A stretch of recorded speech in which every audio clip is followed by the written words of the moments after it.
Let's back up. Hey, thanks everyone for joining us today. We'll discuss today how to bridge the gap between remote and in-office work. We know the vital role that technology plays in supporting people and organizations, and we hope our event today is some guidance to help you. As always, we're recording the event today. Because this is a live stream, all lines have been muted. We're still going to take your questions throughout the event in the Q&A.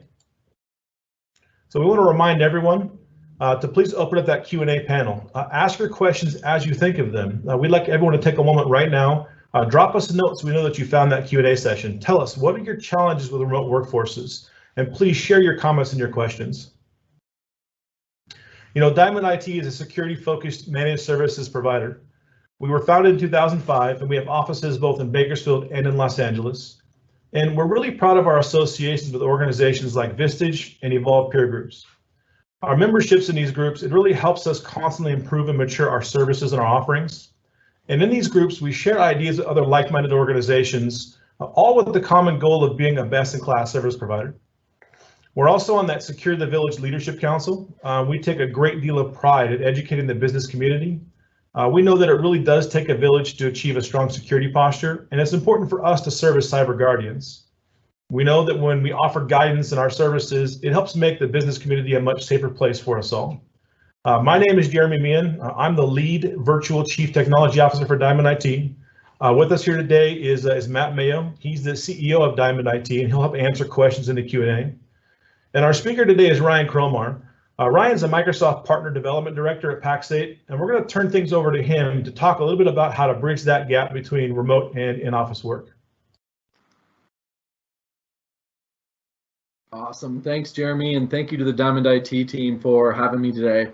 Like Jeremy said, my name is Ryan Cromar. I'm the Microsoft Partner Development Director at Pax8.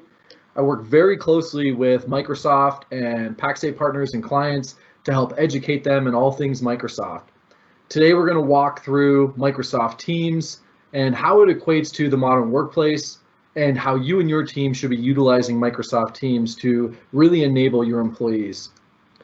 Today, we're going to walk through how to optimize teamwork, culture, and social capital, also ways to help your team learn, reinvent, and grow with the pace of change.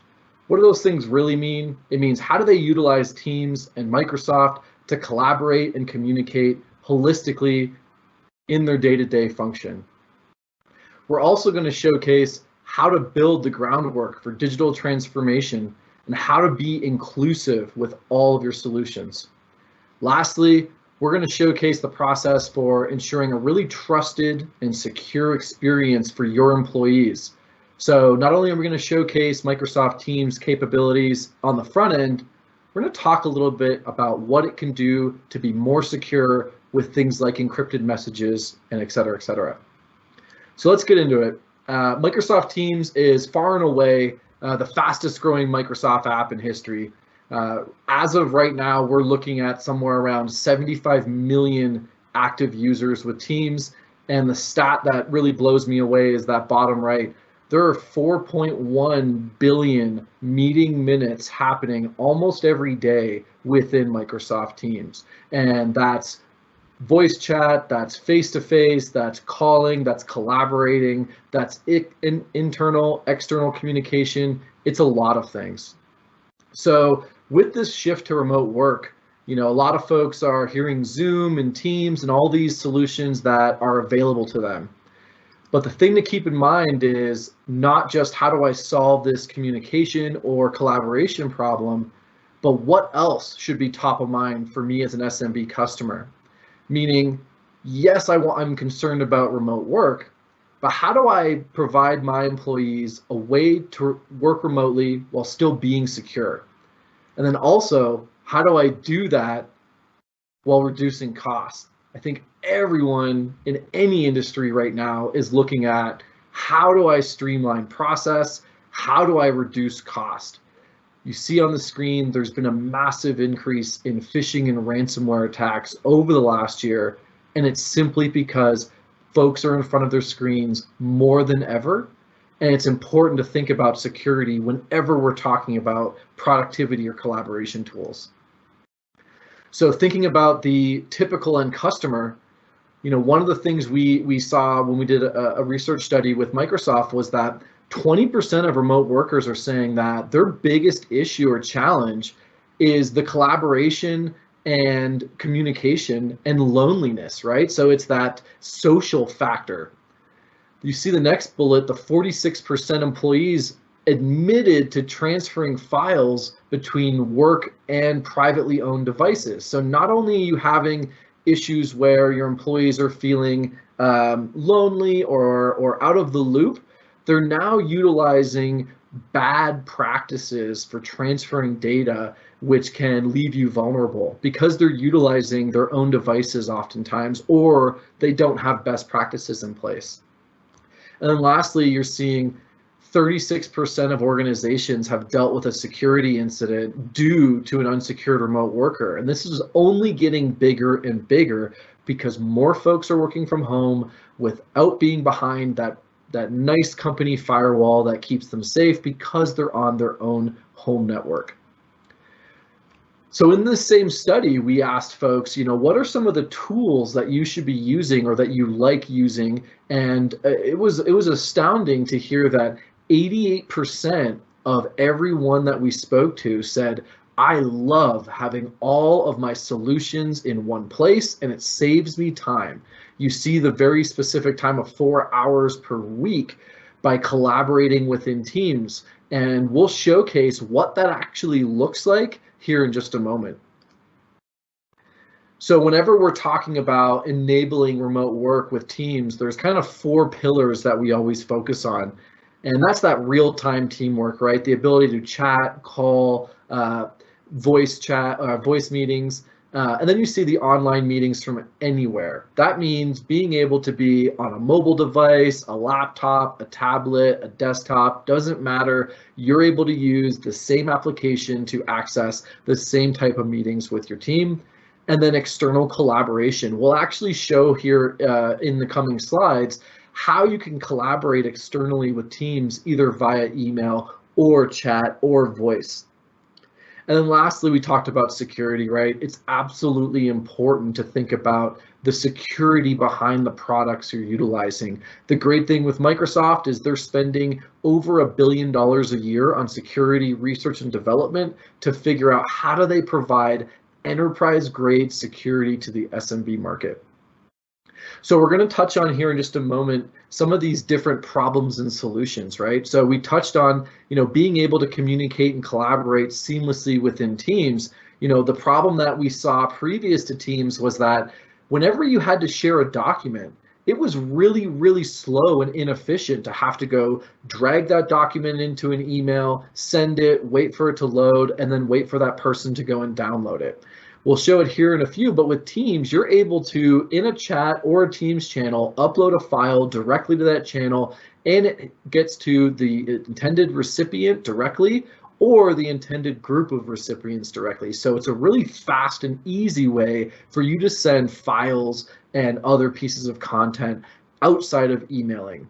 Also, what's great, and we'll talk about this here in a few, is that when you put a document or a piece of content into Teams, you don't have to worry about iterations or versioning.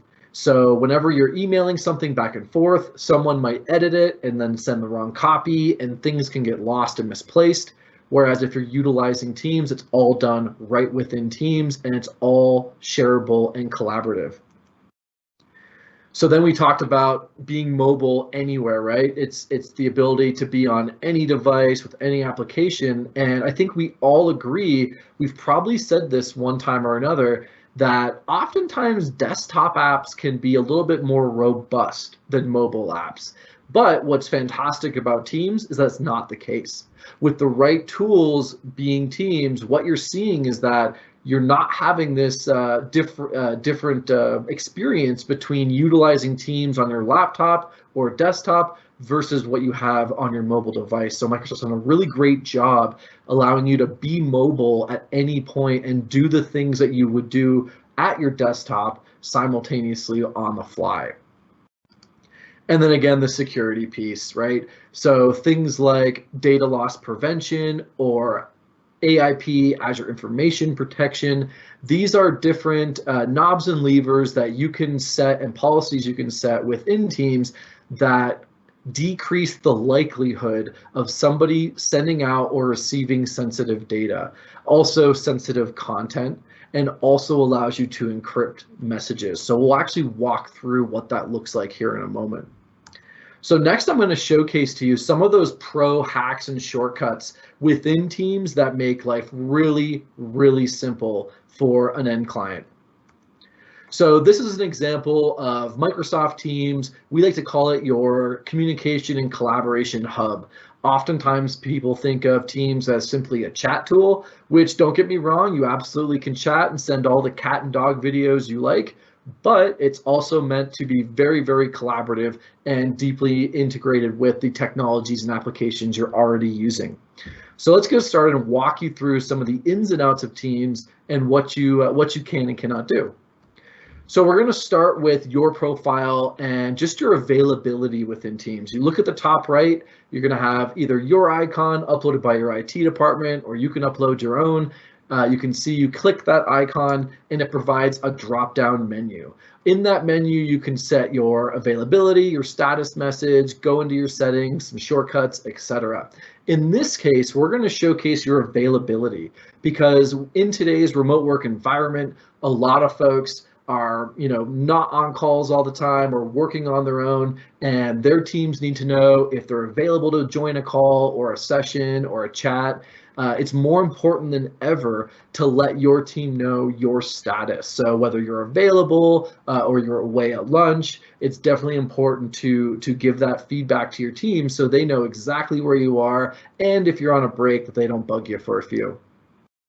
Once you've determined you're either available or you're going to step away, you can set a status message. So a status message is going to be, I'm away at lunch, stepping out to an appointment, doesn't really matter. You can even mention someone. So if for some reason, excuse me, that person is your replacement or covering for you, they can answer any questions that someone would have based on your status message here. What's great is you can set the status message for any length of time from a specific customized time all day today. You see it has weeks or hours, and then also a calendar view where you can select specific days and times that you're going to be away or unavailable for any kind of calls or messages.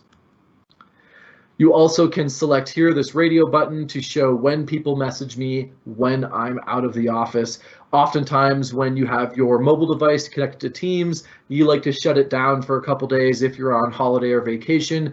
This is a great way to do so, where you can turn this off, and that way you're not getting pinged left and right while you're trying to enjoy either some family time or some holiday time. Next, we're going to talk about the feed within Teams. So think of your feed very much like any social media, like a Facebook or Twitter, where it's just an activity feed of what the heck is going on in your environment. Once you have clicked your feed, you can see there's a filter up top. This allows you to either search by word, where you can type in a specific filter, look for a specific document or conversation or even a person's name. Or if you're just looking to see what's been going on in my feed, you can click the ellipsis or hamburger menu you see here, and it gives you a drop down so you can filter for any messages that are unread, any replies. You can see the list of them here. Once you click on your specific need, this case we're going to look at all of our unread messages. Our feed or activity box in the top left corner now only has any message where I haven't actually read this message yet. So you can kind of see it's filtered all of them, and you can see it's bold as well so that you know, yep, I haven't read this one, I need to jump on this. So we talked about the activities and filter, how to look, excuse me, how to see your kind of activity feed. Next, let's talk on the left sidebar about the chat. So chat is exactly what you think. It's a way for you to set up chats or existing messages with team members or a single person. It can be a group of people. It doesn't really matter. So let's walk you through what it looks like to set up a chat and get rolling. So once you click into chat, what you'll see is all the different groups and folks, chats that you have ongoing. One really cool feature is if you've got a group chat, and let's say this is your marketing team and you talk to them very frequently, you now can rename this group. So it's not just a list of names. By clicking the pencil icon, and you're going to type a group name. We're going to call this our marketing project group, and then we're going to hit save. Now, whenever I have this chat ongoing, you can see it's now renamed marketing project group, but also on the left side under my chat, it's been renamed. What's really cool about this is it helps you stay really organized with projects and conversations that you have ongoing within Microsoft Teams. So next, what you can do is select the ellipses on the right of your chat. You can see it highlighted in purple there. By clicking that, you're going to get a drop-down menu, and what that does allows you to select pin. And surprise, surprise, by selecting pin, it pins your chat to the very top of your session. So you see in the feed, we've highlighted the pinned conversations, and then the recent conversations are below. The recent conversations will just cycle based on your activity, kind of like your text messaging that you probably use on your phone. So once you've built out your pinned chat and you maybe want to go have a conversation or send some content to a different chat, in this case, we're selecting Isaiah and Lynn on the left side. Once we've selected that chat, we're going to send them a piece of content and we're going to review it with them. So you can see on the bottom that paperclip icon. We're going to select that paperclip, and then it's going to give us the option to upload a piece of content from either my PC or laptop or my company OneDrive that I have. In this case, this is going to be a finance document, and so it's going to come from our company OneDrive. That way we don't have any kind of PII information on our personal machine. So we're going to select OneDrive, and then it's going to open that folder structure, and we're going to select the sales invoice template. And we're going to drop this into the chat simply by selecting and hitting share. And next, what you'll see is the ability for us to add some messaging on top of this. So you can see it's got the piece of content into the chat structure, and we're going to hit send and share it with Isaiah and Lynn in this chat.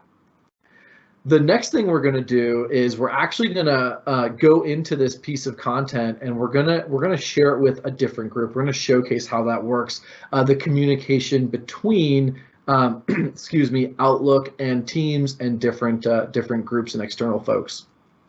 So once we've got our piece of content loaded into the chat, we're going to once again hit that ellipses or hamburger menu.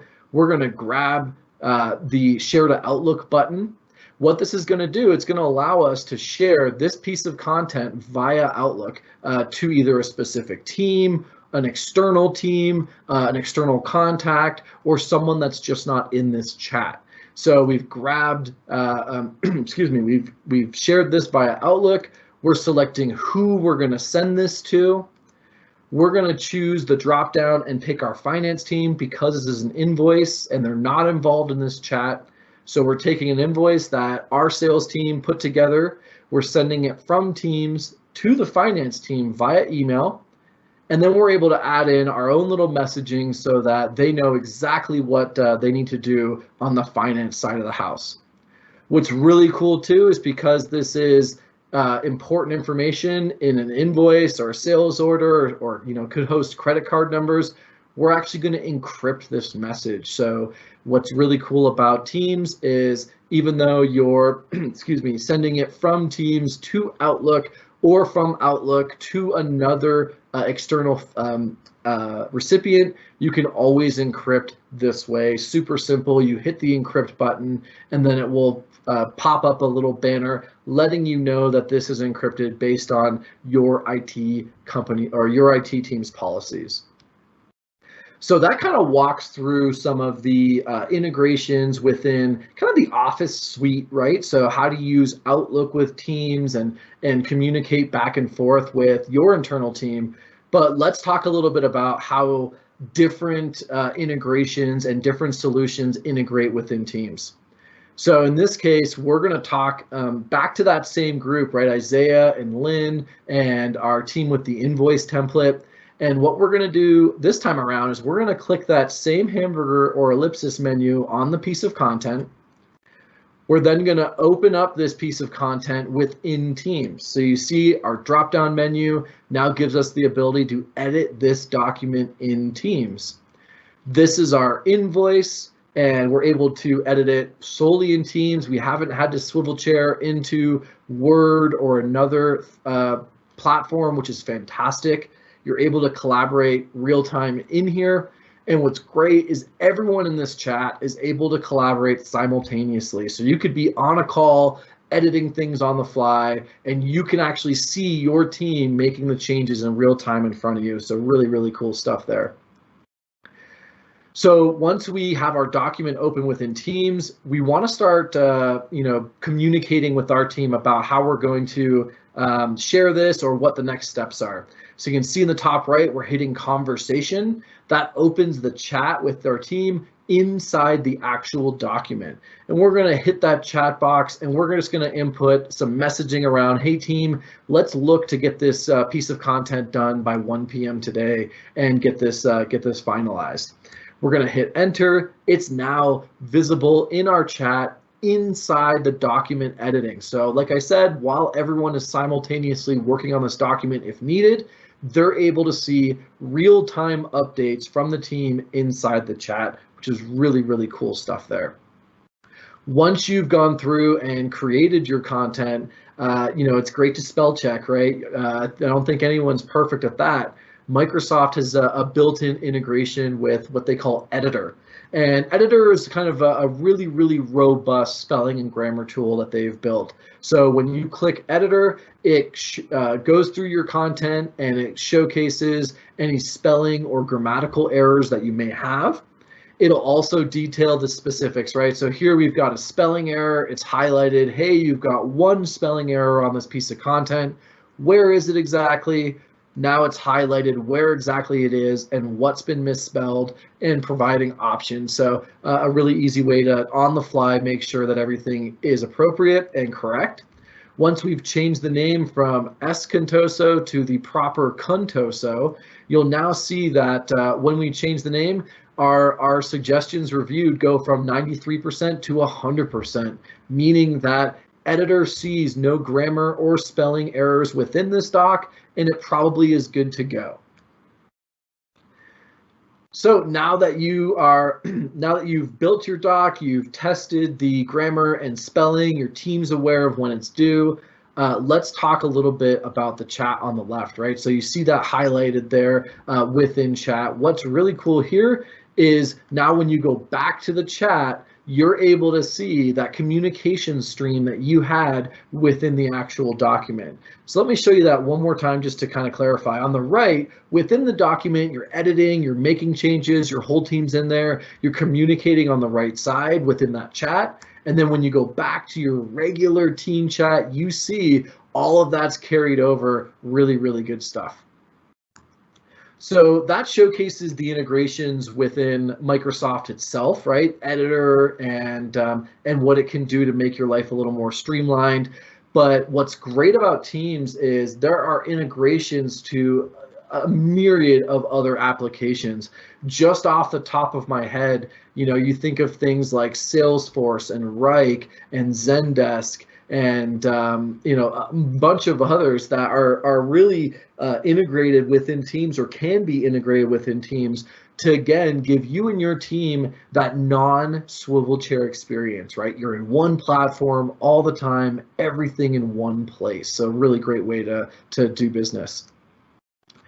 So let's talk a little bit about chat, right? So as we are chatting with our team and we want to add in potentially new features and functions, right? We just talked about all the different apps that are available that integrate with Teams.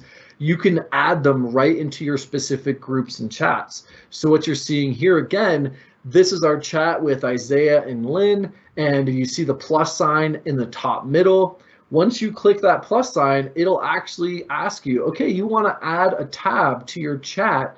here's a list of all the possible applications available. As you can see, it's a pretty extensive list. You can quickly go to the search function and look in there and see what's up and really move through and add those.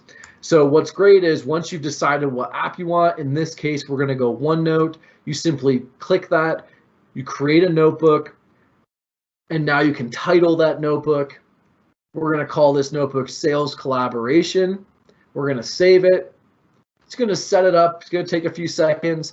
And then what's really cool is in that same chat channel with Isaiah and Lynn, we now have that Sales Collaboration OneNote book in our chat so we can share notes as we build out projects and plans. So you see there, the Sales Collaboration is highlighted. Really, really cool stuff. It's a way for you to add applications within your chat. Next, we're going to go to Teams. I'm going to quickly run through Teams because it's similar to chat, but these are more of the pre-baked teams and departments within your organization. In this specific example, we're looking at two different groups. You see at the top, the business development group on the left, and then also, I believe it's X1050 launch team. Within each group are subgroups and sub-chats. In this case, we're going to look at the launch team and the digital assets web chat specifically. By clicking on, once we're in the chat, select the message you want, choose the ellipses. You're probably seeing a theme here. A lot of this stuff is accessed through the ellipses or hamburger menu. Once you've selected, excuse me, the specific chat and ellipses, you'll get this drop-down menu.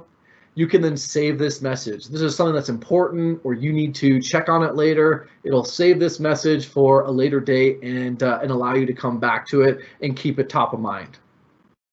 What's really cool as well is once you've done your, excuse me, save this message, you can also choose the ellipses next to the chat itself. You're going to see a very similar drop-down menu. And now you can get an email address for this chat. What this does is this allows someone from an external party to email this specific Teams group. So you've gone to your Teams channel, you've gone to the ellipses, grabbed the email address. It creates an email address that is specific for this Teams channel. You simply copy it, head on over to your Outlook instance, fire up a new Outlook message, and your to or your recipient is going to be that address you just grabbed, and you're going to build out your traditional email. What this does is it allows you to provide an email address to either an external party or someone outside of that channel in your organization access to send that channel content and information. So if they need to reach your team or they need to send you something and they're not in your chat for a specific reason, they can email you by going through this motion. It's a really great way to collaborate externally with different orgs that are not specifically in your team's channel. So once we've gone through our email build, we're going to attach the document we want to provide. This one obviously is just an Excel doc that we're providing the digital assets team. So very similar Outlook experience to what you've probably had in the past, right? You fire up an email, you put in your subject line and body, you add in, excuse me, whatever attachments you need, and then you hit send. You're on your merry way. What's really cool is when you go back to that Teams channel, here is an example of that exact email you sent. So it really shows you how someone can email this Teams channel without being a part of this chat group, and really allows you to collaborate cross-departmental and external of your organization. Once you, excuse me, again, once you've sent an email or provided an email address by clicking that ellipses, you can do so. There's a few other activities we can do by going through this ellipses piece. So once again, we're going to click that.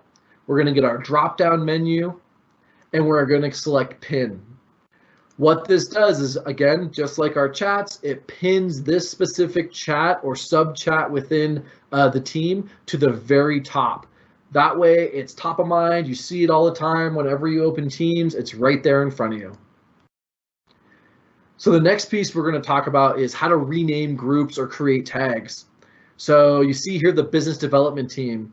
Let's say, for example, you're in accounting and you don't really do a lot with the business development team. You really only work with a few individuals. This is a really great way for you to build tags for those people, and I'll show you what that means. So we're going to hit the ellipses within that business development group, and we're going to select, excuse me, manage tags. Once you've hit manage tags, it's going to say, hey, there's no tags that are associated to this group. You're going to hit create tag. And what that does allows you to create a tag or name. So just like the chat before where we had the marketing product group or project group, you can name this anything you like. In this instance, we're going to drop into the chat, or excuse me, into the spot, sales. And we know, like, we only talk to 3 or 4 people within the sales org. So our sales tag is only going to be 3 or 4 folks. You know, the first one being Isaiah, followed by Morgan, followed by Lynn. So now we've added them to this tag. We're going to hit create. And now we've got this sales tag within Teams. What does this allow us to do? Now, whenever we go to chat and we fire up a new chat on the bottom, if we want to message Isaiah and Megan and Lynn all together, instead of typing their names one by one, we simply hit @SALES. And what it will do is usually provide a directory of names as you start typing, and you'll see that, you'll see that sales populates. And when you finalize your message, hey, sales team, please share the new work from home sales quotas. You hit send. And now your message pings those folks that are tagged in that sales group. So they'll get a notification just like if you message them privately.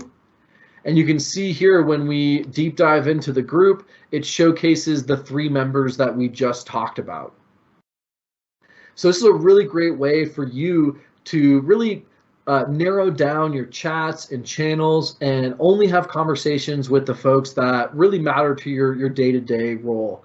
And it's really important to utilize things like this so you're not bombarding folks with messages and inbox requests and all kinds of stuff that doesn't pertain to them. It allows you to be really laser focused on your job and your duties. So we talked a little bit about some integrations. Let's showcase some of these commands and shortcuts. These are some of my personal favorites because they're really quick and easy ways to get where you want to be within Teams. So we're looking at our Teams hub. At the very top, you'll see the search and or type a command bar. When you type / into that command bar, it will drop down a list of activities or potentials of / activities you can do. You see on the left the actual word you're going to type in, and on the right of that drop down menu is the activity it goes and executes. So for example, if we wanted to see every message within Teams that I have not read, I'm going to hit / unread, and it's going to pull up every single message that I've not read in my activity feed. So really quick and easy way for you to see what should be, what you've missed or what's happened in the last few hours or a day while you've either been in other meetings or out of the office. The other one that I really like is go to. So if you are, very cross-departmental, you work with sales and marketing and finance and accounting and the whole 9 yards and the warehouse team, this is a really great way for you to manage all those channels. So you simply hit / go to, and by clicking so, it's going to ask you to complete, it's going to give you a list of the different channels available. You can quickly select your channel. In this case, we're going to hit the design team. And as soon as we hit that, we're instantly taken to the design sub-channel within the marketing team. So really fast and easy way for you to access all the channels that you need on a daily basis. Next, we're going to talk about mentions, kind of like unread, but more specific to you. So oftentimes someone will, @mention you and say, hey, I need you to do X, Y, and Z. This is a way for you to quickly filter for those and see, where have I been mentioned by name, and are there any actions I need to go take to accomplish my tasks? So once you've hit the mention feed, you can see here on the left, right, it really is just a list of any time someone on your team has, has mentioned you personally and potentially a requirement for you to go take action. And then this one is really cool. This is less about your specific day-to-day functions and more what's new within Microsoft Teams. So if you just go to /what's new, it's going to show you what's new in Microsoft Teams, all the cool features and functions, maybe some tips and tricks. Really cool way for you to access, what the heck is going on, and what is together mode and how do I access that kind of thing. And lastly, help, right? Obviously, if you're just looking for how do I create a channel or edit my profile pic or how do I send a cat meme, these are really great ways to access that info, right? So just /help takes you right to the Teams help page where you can search internally on this page for anything that should help you get started with Microsoft Teams. So what's really cool about Microsoft is not only do they make your life easier with collaboration and communication and the back and forth passing of content, they're really trying to be accessible and inclusive for everyone. And what we're going to do is walk you quickly through Translator or Immersive Reader, which is a couple new features that I think are pretty cool. So let's say, for example, you have a chat ongoing or communication ongoing within Teams. And you need some help understanding, or you have someone that maybe has a learning disability or some trouble reading, or just maybe needs some more help with being accessible or having these chats be accessible to them. You can hit the ellipses as usual. It's going to give you a drop-down menu, and once you see on that drop-down menu Immersive Reader, you can click that button. And what it does is it really breaks down the chats into syllables and word breakdowns so that it's much easier to read and understand. And then also Microsoft will actually read back to you, kind of like the robotic transcription kind of thing. So it's a really cool way for someone who maybe needs to do this in the background, or maybe needs some additional help with getting access to this stuff. It's a really cool way to be inclusive. The other thing that is interesting here is the Translator Tool. So let's say, for example, you're working externally with someone who speaks a different language than you, and you're just having a heck of a time, plugging everything they say into that Google Translate, right? It can be tough. So Microsoft has built translation directly into Teams. So again, when you go to the chat, you're going to hit that ellipses. It's going to give you the ability to translate. And once you do so, it's going to transcript that back into your native language, whatever you have Teams set as. So really cool way to work globally, obviously, with the way things are growing, right? Globalization is here to stay, and I think teams are working more with folks in different time zones and languages more than ever. So I'm actually going to pause there. I've been, presenting quite a bit. We've had a lot of info. I know there might be some questions from the audience, so I do want to pause and allow Jeremy a chance to ask any questions from the chat. So Rob, we got a couple good questions. One of the first ones we have here is when you change the name of a group, does it also change, I guess, for everyone? Is it visible to all members of the group? Yes, 100%. That's actually a really great question because you definitely wouldn't want to have someone change the name and have no one else see that. It definitely can it can be pushed to everyone. It's an automatic change. Yeah, really good stuff there. We had a question from another client said, does Teams provide a video feed when you're sharing a document? Yes, in fact, that's actually something they added in the last, I'd say, 6 to 8 months. And what it allows you to do, it's a little bit, it's great for a presenter, and here's why.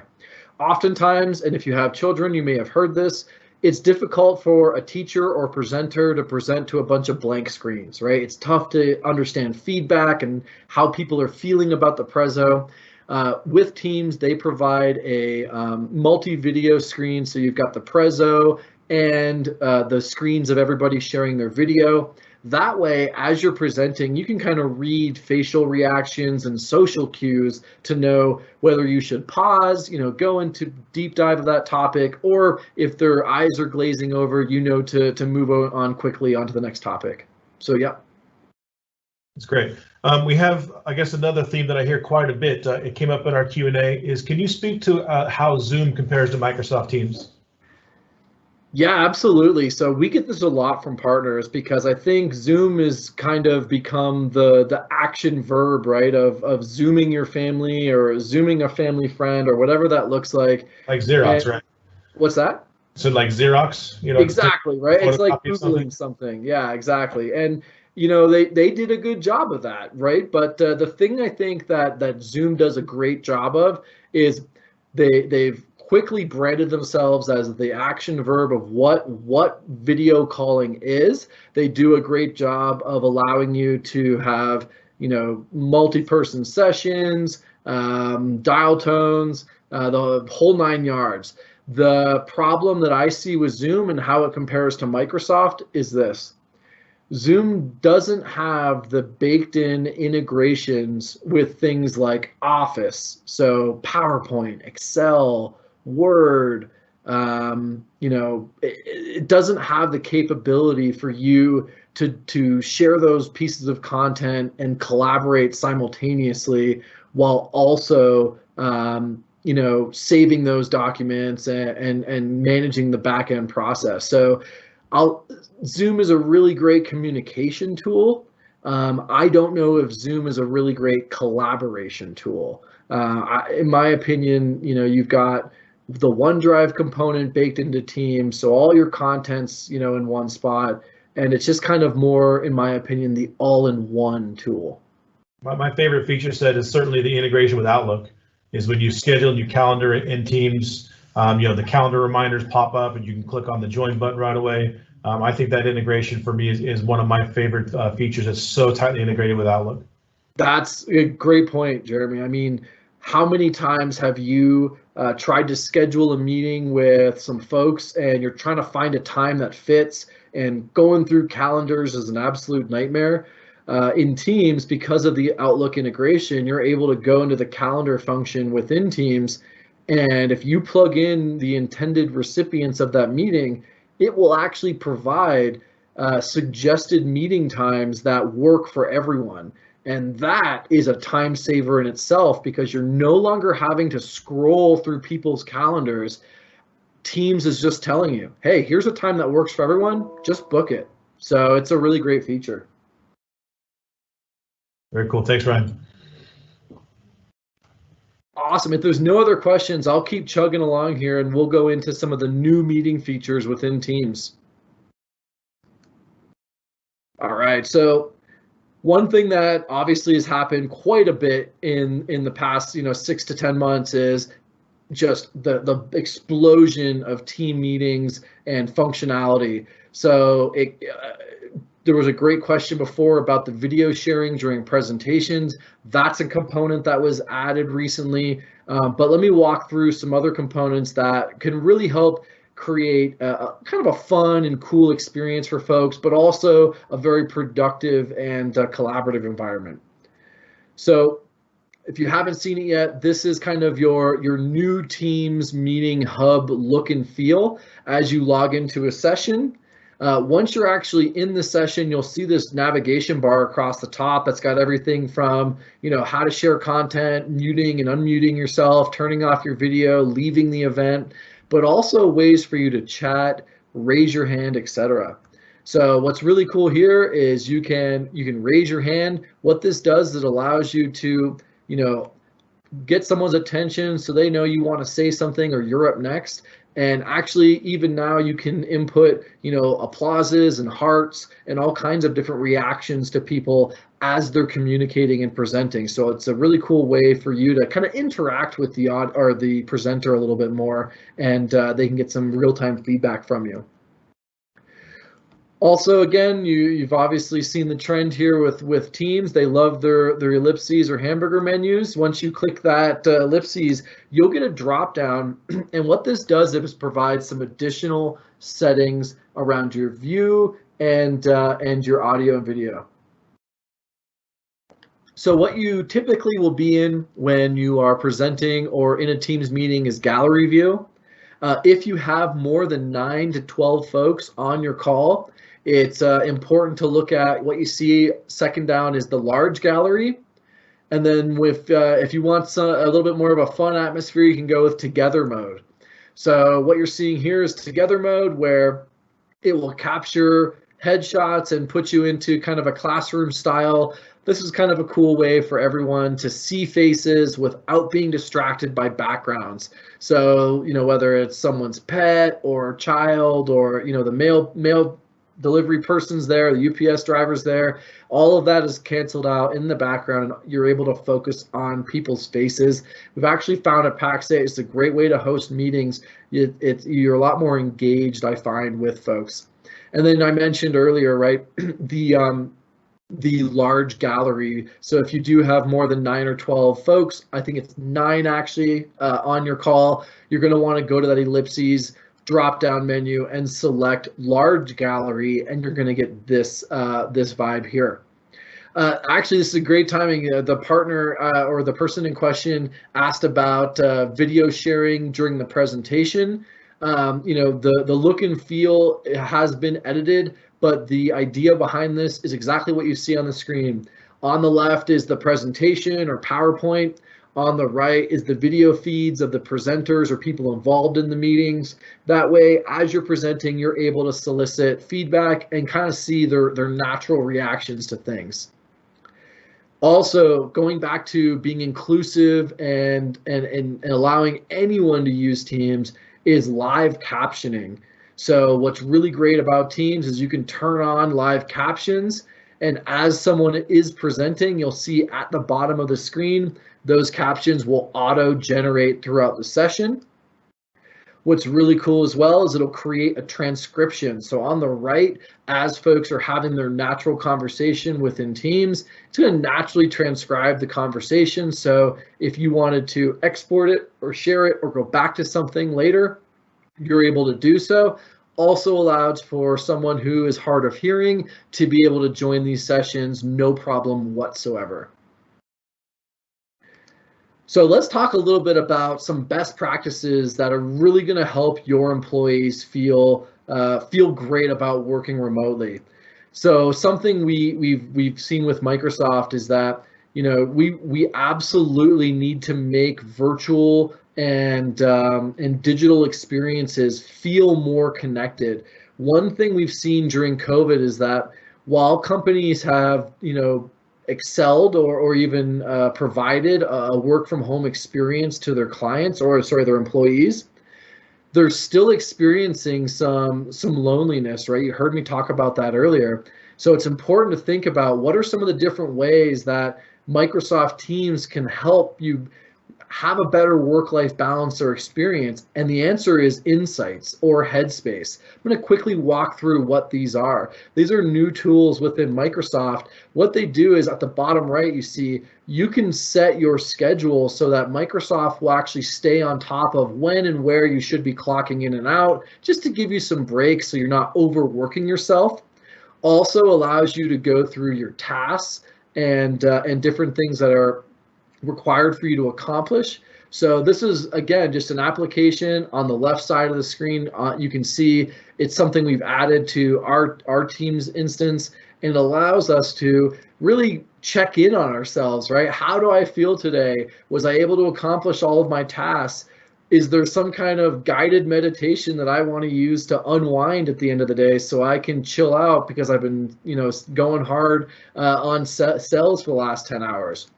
And what's great is it will provide you a personalized dashboard that showcases kind of what you and your team are doing. So as a manager, you're able to see how your team's doing, what are some of those employee experiences, some data around your team, right? So what kind of one-on-ones are you having? What other teams are like you folks? What are other teams spending their time on? And so on and so forth. So you can really see how your team stacks up organizationally against the rest of your company.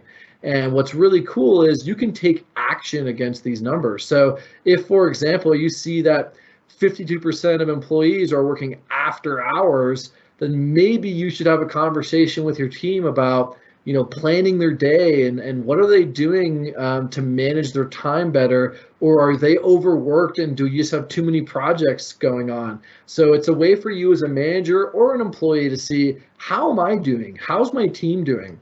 And then also it provides meeting metrics. So you really can see, do I have meetings that are way too big and that aren't effective and aren't helping my team? And so if you've got a lot of employees spending a majority of their time in large or long meetings, you probably need to revisit how you're attacking these things. And with just a few more slides to close out, I do want to talk about one more thing within Teams that integrates, that helps you kind of reinvent the way you do things in Teams.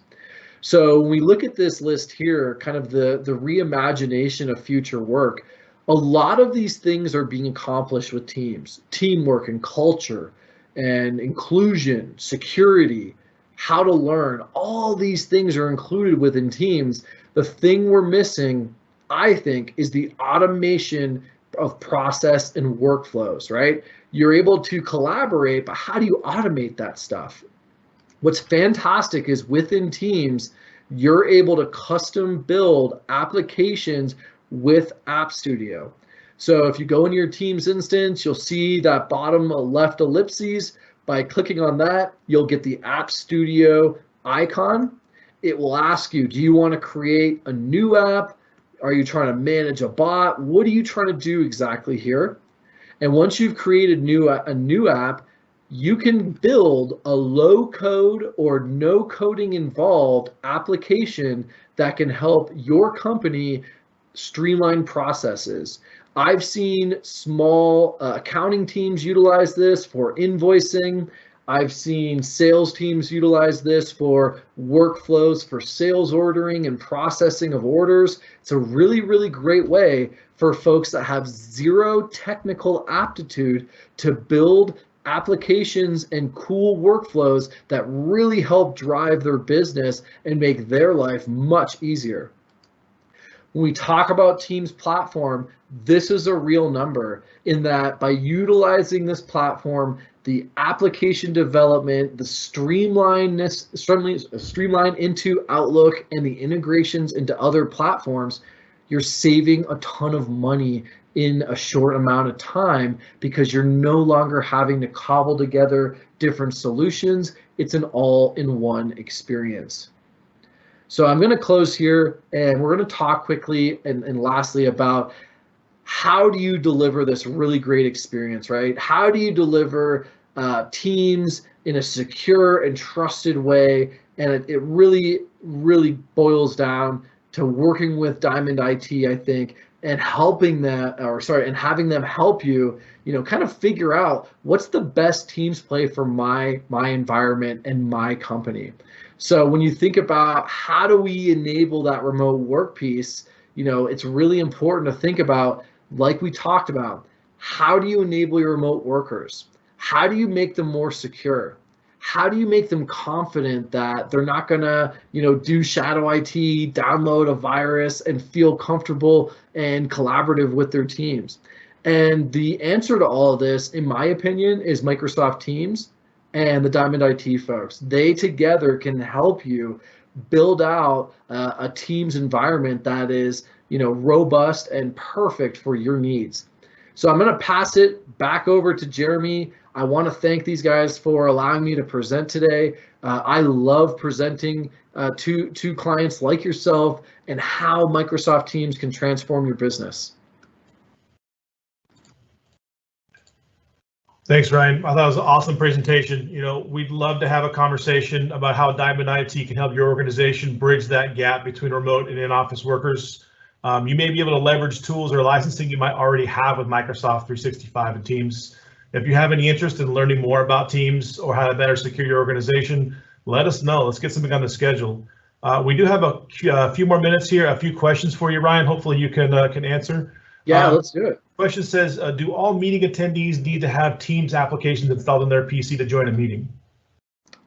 Great question. So the answer is no, you do not need to have the application on your actual desktop. In fact, a lot of folks at PAX8 and at Microsoft utilize the browser-based version of Microsoft Teams and the browser-based version of Outlook. So you can absolutely go and use the browser-based version of Teams. The experience is practically, if not the exact same as the desktop app. That way you're not having your folks download any kind of applications that may be unnecessary or maybe take up space or something they don't want to. So yeah, absolutely can go into the browser version. Very cool. We also got a question about dialing out, making phone calls out of Microsoft Teams. Oh, absolutely. Yeah, so Microsoft Teams initially in its base structure does not come with the dial out capabilities. However, there are features and functions that you can add on to Microsoft to give you the exact same experience you would have if you had a hard phone right in front of you, right? So the majority of folks that I work with day in and day out utilize Microsoft Teams to dial in, dial out, call their mom if they want, and absolutely have the same experience they would with any traditional VoIP service. So like I mentioned, fresh out the box, not the case. There are some things you need to do and some additional functions, but I'm sure the DiamondIT folks can walk you through that.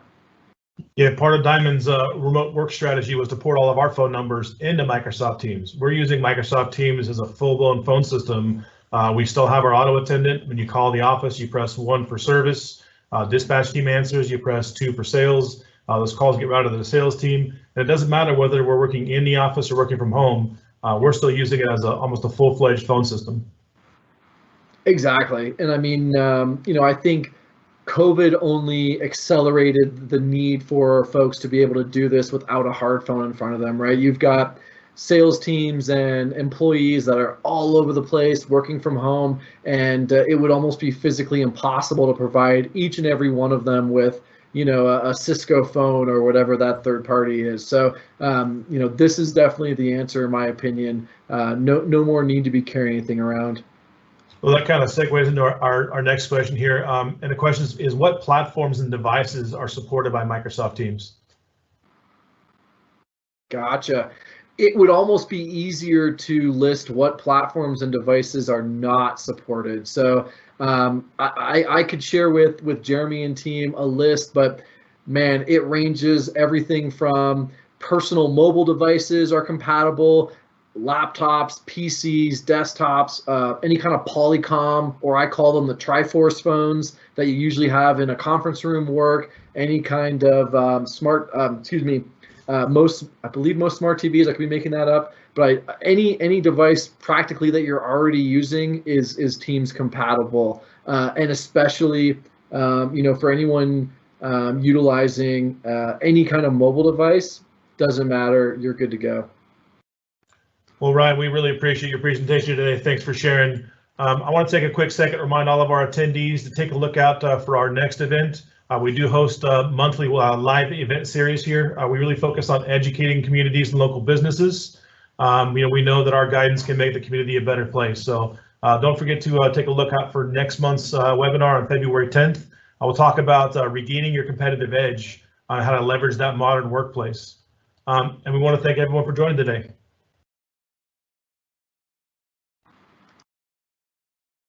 Thanks, guys. Have a good day. Thanks, everybody.